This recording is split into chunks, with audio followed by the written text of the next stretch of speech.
I am only a few days late, depending on who you talk to. The new moon was on the 16th, Egyptian Standard Time, I believe like 12. What time do we have up here? 12:38 is what it looks like.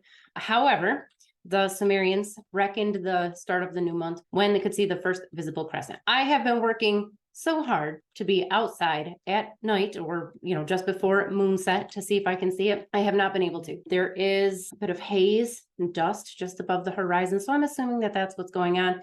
I'm not able to go out there tonight and actually see, but we're going to assume it was probably yesterday or sometime today. Either way, for this forecast, we're going to go ahead and start with the 16th. We're going to do the full month. By the way, I have a baby rainbow snake up here. He's just hanging out with me today, quite literally hanging there. Before we jump into this though, I do have a few announcements. I am extremely excited. I finished my Sumerian grammar. I wrote a Sumerian grammar. I've been working very, very hard to finish it, and I was able to knock that out over the last few weeks. So if you've noticed my absence from YouTube, that's what was going on. I have divided it into 30 lessons. Now, these are simplified Sumerian lessons, but that does not mean that it is easy. Not sure how much you know about the Sumerian language. Not a lot of people speak that. If you want to speak it, I am providing it for free on my website, SumerianAstrology.com. The link will be in the video description. If you want to check it out, I'm going to do my very, very best. I have all 30 lessons done, but I have to make them look pretty. I have the introduction and I have the first lesson. It is up. And after I make this video, I'm actually going to make those videos and go through it. So I'm going to post those on there too. Definitely check that out if you have any interest at all in the Sumerian language. I'm going to be doing these lessons over the next, oh goodness, I hope it doesn't take a full 30 weeks. Because I'm going to be doing those, I'm probably not going to be doing the weekly forecast. So I'm just going to cram everything into the monthly forecast again. On top of being a very busy girl, I also like to spend time outside and not necessarily inside like most YouTubers editing videos for hours and hours on end, which is why my videos suck so terribly bad. So without further ado, let's go ahead and jump in. As you probably can tell, we are using the lat long of the Giza pyramids. We are going to start with, as I said, the 16th. Hold on, let me bring this up.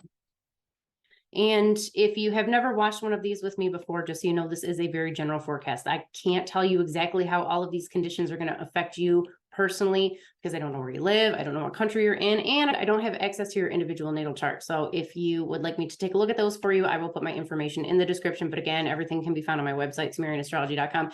It's still a little glitchy, but the joys of coding. So I will continue to tweak it as time goes on. I appreciate your patience. All right, I'll shut up now.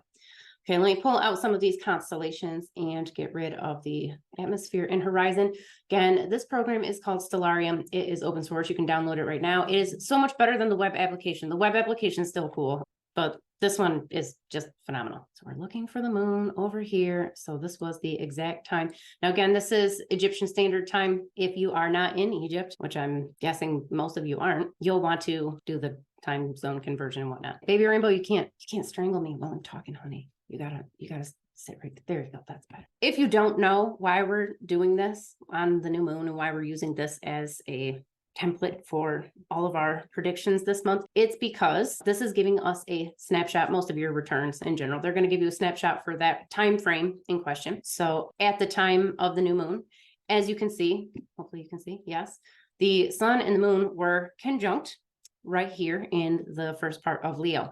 This is going to bring this Leo energy to the forefront of everything. If we knew nothing else about this month, this is going to be significant, namely because not only are they in Leo, but they're actually pretty close to Regulus. I mean, we could have got it, some of this Leo energy. We even could have got some overlap from Leo over here in the middle, but no, we're having it very, very close to Regulus. Now, Regulus, as you probably know, was the king star. This was in Babylon Ishtar, sometimes Marduk, depending on what time period and who you were talking to. In some cases, this was Nergal, and he was the god of the underworld. They were all fierce warriors. This is a lot of energy. This is probably the most energy, a lot of potential for aggression. If we're looking at this from a geopolitical standpoint, if we're looking at this on an individual level, this is a lot more physical energy. It's a lot more fun. This should be a very exciting time to go on vacation, to hang out, socialize with loved ones, go on some adventures, and just generally laugh and have fun and have a very good time. Venus is in close conjunction here in the sky at the same time, not maybe depending on who you talk to, like not that close. I'm going to say that it is though. I'm going to put it up here if we're looking at this. I'd call this a relative conjunction. And this is going to mean that all of that fun, all of that excitement, all of that pleasure, not negative pleasure, not self-destruct, binge eating donuts or God knows what else. Not that time. But good, wholesome fun and pleasure is going to bring you a lot of physical and emotional healing. Venus is extremely empathic. Down here in Hydra, this was the Bashmu serpent and comes with a lot of karmic energy, old past life, spiritual in between lifetime type of energy. This will make everybody that much more empathic this month. But if we are looking at this romantically, anybody dealing with twin flame relationships, this will intensify those experiences, the bond between you and the other people. So hopefully you're able to have some of the fun and adventure that you're having is actually romantic in nature. That doesn't have to be new partnerships, can be old ones too. I would say this is an extremely fertile placement. Anybody trying to conceive children during this time, that should be easier to do. But generally, this is a very good romantic placement anyways. Just with Venus being this close to the sun and the moon right at the beginning of the month, it should, any relationships that are kicking off at the beginning of the month have a lot better chance of being successful. I mean, they should be intense, even if they're not successful, and you should get something out of that. This should be deep and healing over the long term. Very busy portion of the sky. We also have Mercury and Mars over here. I would also call these a conjunction. Mars is probably, fortunately, not as close to Regulus, but still in Leo. Got a little bit of overlap here with the Virgo energy. I think this kind of tones Mars down a bit. And I think given how intense this whole portion of the sky is this month, that's probably a good thing. This conjunction with Mercury makes it more likely that you can control some of those base emotions, also learn from some of those experiences, especially those intimate experiences, the interpersonal experiences, depending on your natal chart and other factors. If you are prone to overthinking, this could make your mind a little bit more active than you would otherwise be comfortable with. I don't think it's anything to be terribly concerned about, but it's definitely in here. I can tell you that taking care of your body chemistry, eating clean, making sure that you're sleeping and not way overdoing the fun and excitement and adventure and activity, it's probably going to help with any of those racing thoughts, any anxiety that might pop up. Saturn, still in Aquarius, is going to be in Aquarius for quite some time. We've talked about this in other videos. Feel free to go back and look at those. While this is here, though, we are dealing with the increased potential for technological innovation, and that is happening. I would say the whole AI revolution, do we want to call it a revolution yet? This placement of Saturn here is definitely speeding things along and making it much more intense. If you have a career in a technical field, in an artistic field, something we see again, and if you've watched some of my other videos, you probably know some of this, or if you've had a reading with me. This figure, Aquarius, was Enki, and he was the master of all innovation, all sciences, all crafts, all wisdom. Saturn, on the other hand, was Ninurta, and he dominated the material world. So when I do readings, I look to Saturn to try to get insight into somebody's career, into their ability to thrive in the material world, where they're going to conquer and vanquish their enemies, or not actually their enemies, but triumph over any hurdles, any oppositions. So this is a very powerful placement. And if you go back to much of the literature and mythology, Saturn was considered a second sun. So this is very much like having the sun here in Aquarius, except it's moving very, very slowly. Now, there is some evidence, and I will not get into this at the risk of going off on just a really long tangent and probably boring you to tears, but there is a lot of evidence that in some cases, Jupiter or Saturn, depending on who you talk to, that these were, I guess we could call them failed stars, but some people refer to them as brown dwarf stars, maybe brown dwarf stars that have long since ejected a lot of their material and what have you. And so maybe they're not quite as big in size, but there is a chance that the Earth was either a satellite of Saturn or Jupiter at some point. There's evidence for that in relation to some of the other planets too, like Mars and Venus as well. Again, not to go on a giant tangent, but many ancient cultures claim to have witnessed the birth of Venus. I don't think that's a coincidence, but we'll talk about that again another time. But the reason why I'm bringing this up is this is a much more significant planet in placement as far as what's going on in the sky than anybody really gives it that credit for. But Saturn was awesome. Okay. Anybody who says, oh, Saturn worship and, it's satanic or whatever. I mean, that's pretty silly, especially if you know anything about the origins of demonic entities. in Judaism or Christianity or Islam. They all go back to Mesopotamia, and they're not nearly as spooky as people would have you believe. So I don't get into the whole like, oh, Saturn worship is satanic and whatnot. Namely because, if you really want to know, I'll just tell you. Pretty sure that while there is extreme, intense evil in the world, definitely, I don't discount that at all, the devil or Satan is really kind of a recent invention. So I don't really get into all of that. That's me. If you think I'm just totally out of my mind, feel free to comment. Let me know. All right. As far as what Jupiter is doing right now, Jupiter has just finally, I mean, it's been making its way out for a little while, but it's really cleared Pisces, and it's right smack in the middle of Aries, right here above the head of Ketis, who was Tiamat, the original supreme primordial mother goddess. And all of this powerful, powerful creative energy right in here. This is, again, prime time for karmic relationships, soulmates, twin flames. If you are in one of those relationships right now, some really intense things should be going on. You should be having some very, again, I'm going to repeat myself, intense experiences, for better or worse. These could go bad depending on you and the other person. Again, I don't know what your chart looks like. I can't tell you for sure. Or it could just be amazing and just a very loving, beautiful experience. Should be making some lasting memories in here. Anything that you're creating during this time, whether that's in relation to your career, you're trying to actually produce offspring, you are trying to manifest a work of art, anything that you're creating is being fueled by this powerful divine maternal force. A little chaotic. It sometimes is chaotic, doesn't matter. I mean, just run with this energy and create with it. Hopefully your Jupiter is well placed in your chart, and this is going to aid you and not be like a destructive thing, although sometimes that can happen. From the 18th until the 19th, which was, yes, technically a couple days ago, we did have the moon in conjunction, still in conjunction on the 19th. We're probably going to feel that throughout most of the 19th. With Mars in particular, that will intensify some of that energy. So I didn't really talk about it so much in this video.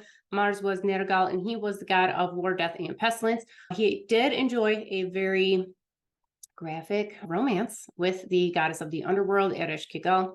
And this can intensify some romantic experiences, but also generally just really heighten emotions, hopefully in a good way. It doesn't have to be in a bad way whatsoever. So even though he was the god of war, he was beseeched for protection and demon slaying and all kinds of healing, vanquishing of one's enemies. So this is actually a pretty good placement. Now, if you read the Babylonian Amina lore, it's probably not a good thing. Anytime Mars is in the halo of the moon, it's a bad situation, but we don't need to worry about that because they probably weren't seeing this anyways. Nobody's really seeing this with the moon having been so close to the sun for the last few days. So I wouldn't really put too much stock into that anyways. I think that, well, that's another rabbit hole. I wouldn't get too much into like the Babylonian omens just because a lot of them were kind of silly. I'm just going to say it. They were kind of silly and they don't apply anymore. Like a lot of the stuff, it's been disproven. If something's true, it's going to be true every time. If, it's something wacky and out there and it doesn't come to fruition for hundreds of years in a row, then it's probably, we could probably read that one off, right? But Mars is heading more into Virgo, which should increase your physical energy. Now, again, if you are prone to anxiety, this can actually intensify some of that. In order to get that out, we need to exercise that energy quite literally, a lot more physical activity, walking, any type of exercise really, but also tending to your body chemistry, whatever that looks like for you. So you may have to do some dietary changes. I'm not really 100% sure how you're going to have to work with that. Now, right now, how many more days? It's basically, I already said it was conjunct in here, but the sun is becoming increasingly more conjunct with Regulus, and it will be exactly conjunct on the 20th. Do we want to say the 23rd? Probably the 23rd, 24th. But while that's happening, the moon is also going to be conjunct with Spica, which is like the health and wealth star. This is success, thriving in the physical world. This is going to be on the 21st. So that is, we're already feeling it now. We'll feel it tomorrow and probably the following day in particular, but obviously it's going to be strongest right here on the 21st. Tend to your finances. Pay attention for opportunities. This is miraculous things can happen when we have these types of alignments. And this is in particular, look for, meditation during this time can bring you miraculous physical healing. I don't know if I'm allowed to say those things, but I'm just going to tell you, like, that's a real thing that happens to people all the time, spontaneous healing. So this is the type of thing that we would be looking for with that. Moon is going to enter Libra on technically, I'm going to actually say the 22nd.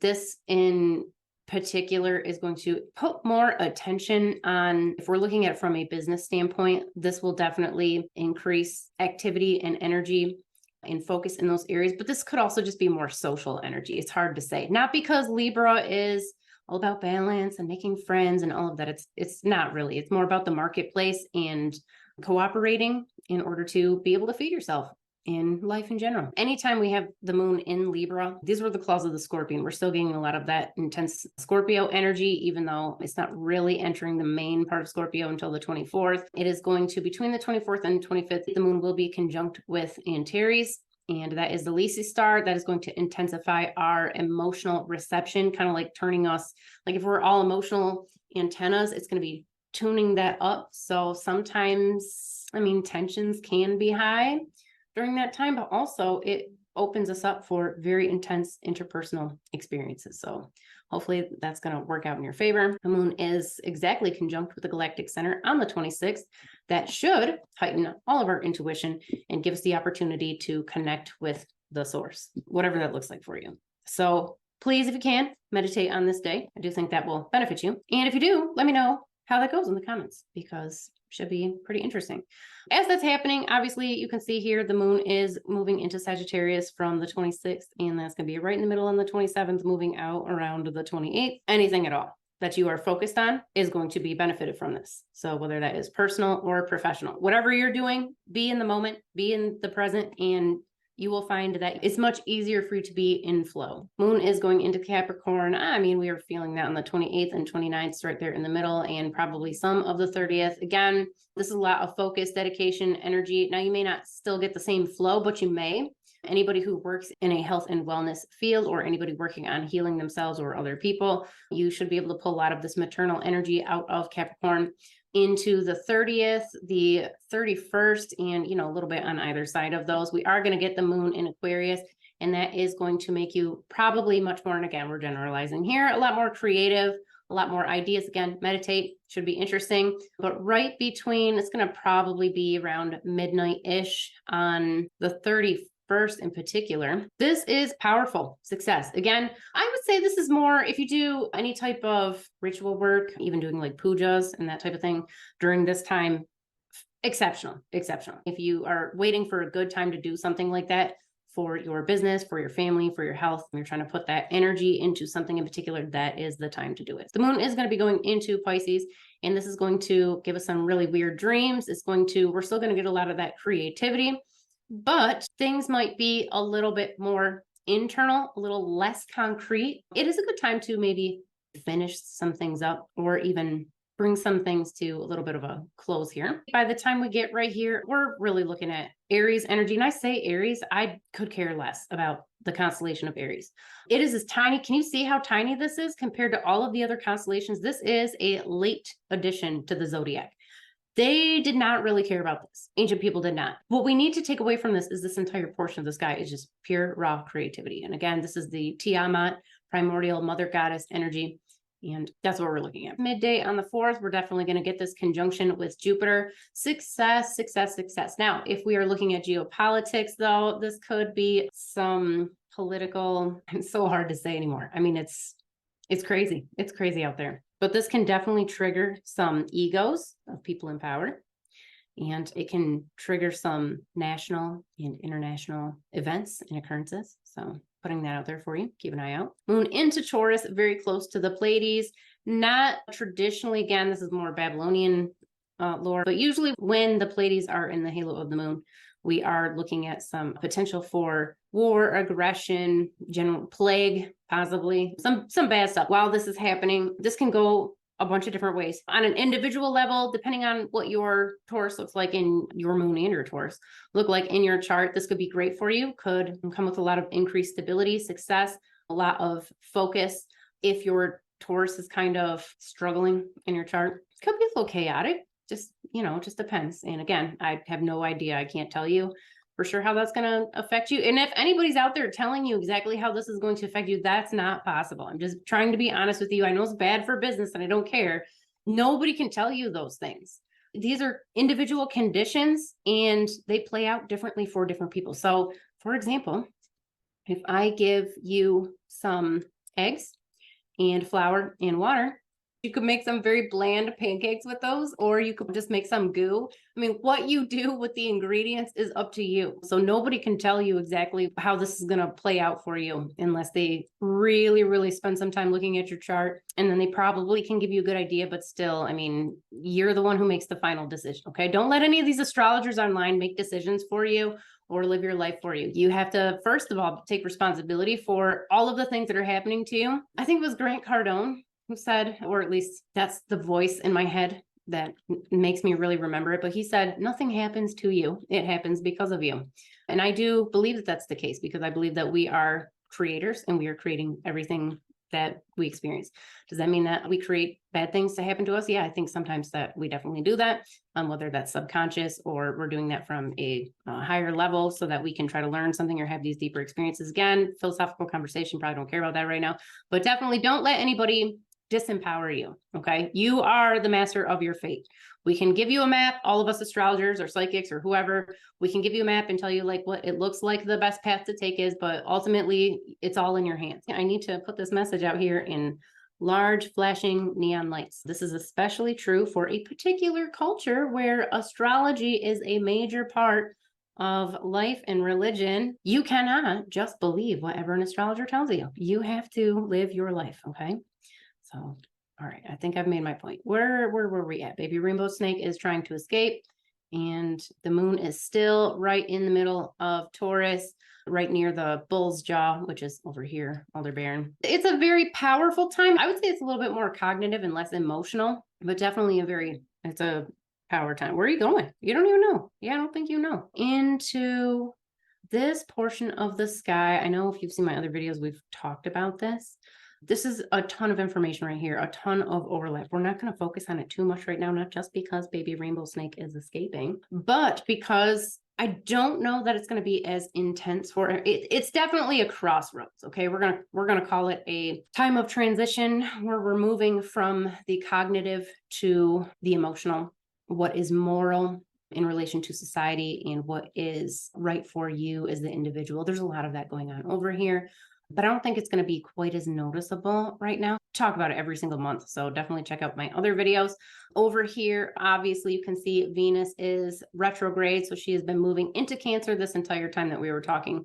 Moon in Gemini, increased empathic ability on all fronts, time for healing. Now, sometimes the focus on healing means that there was a need for healing, like illness and whatnot. There was definitely some association with Gemini and plagues and, demons escaping from the underworld and whatnot. So it's in there. But for the most part, the way that this affects us is it just increases our attention on our heart. And hopefully that's happening in a good way. Hopefully you're experiencing wholeness and gratitude and love. And it's not, you're having the dark night of the soul situation. Into Cancer on the 10th. And this will usually, it's going to increase our going inward, increase our mental ability or our mental activity, but it's more in an internal way. But this time with Venus being in there too, this can definitely make us more inclined to withdraw during this period. Not everybody, and again, your personal natal chart's going to make a difference on that. And then we are going to go into Leo again, conjunct with Regulus on the 13th, early in the morning, Egyptian Standard Time. You can see here, Mercury is also retrograde during this period. I have a whole giant conversation lined up at some point about Mercury retrograde. I'm not going to do it this month. I just don't have the time. Definitely don't worry about this. Okay. Do not worry about any of the retrogrades ever. Never worry about it. The moon is again going to be conjunct with the sun on the 15th-ish. Egyptian Standard Time, somewhere in there. So that's going to be wrapping it up for this month, at least as far as the moon is concerned. But let's back up real quick. So as you can see, now I'm not going to fixate on these too much because I don't really think it matters as much as the moon. I focus on the moon because that's what we did in Mesopotamia, and that's what I do. So what has happened though during this time period, this is going to be over the month, you're going to be experiencing this, is that Mercury and Venus are going to be moving back towards Mercury closer to Regulus, which will again just intensify more of the overthinking in particular. Venus into Cancer, it's just going to take our heart and our mind and it's just going to cram it way deep down. Now, if you do any type of inner work, and hopefully you do, this is actually really powerful and you could take advantage of this. But if you're not doing anything with it and you just feel like maybe you're being pulled inward emotionally, now that's not to say that you're not having lots of fun and adventure and everything because of all this Leo stuff that we talked about earlier, but maybe you find yourself being a little bit more closed off. That could be because of this Venus in Cancer. Now, again, I think that in this case, it's going to depend on what your chart looks like. I think that's everything for this month. I am really, really excited to make the next video. So I'm going to go ahead and jump off of this video. Was there anything else I wanted to tell you? Yes. Oh, hey, buddy. Here. Do you want to go see? Want to see? Baby rainbow, just so you know, baby rainbow snake is like the sweetest snake. I've had many snakes in my time, and he is just a sweetheart. Look at how cute his little face is. Look at how adorable he is. This is just one of the cutest snakes ever. So sweet. Sometimes, I think ball pythons sometimes can be kind of snappy, but maybe just, I don't know, maybe it's just the girls. I'm not sure. But he is wonderful. And he's got a good appetite, which is something that you definitely want in a snake. And this is a totally different conversation. Anyways, like, share, subscribe. If you have any questions, all my contact information is in the video description. Obviously, everybody who joins my very rare, like literally I've sent 2 now in the last couple of years, my rare newsletter enters to win a free natal chart. So take advantage of that too. But go ahead, check out my website. And if you have any questions, let me know. Otherwise, I will see you next time.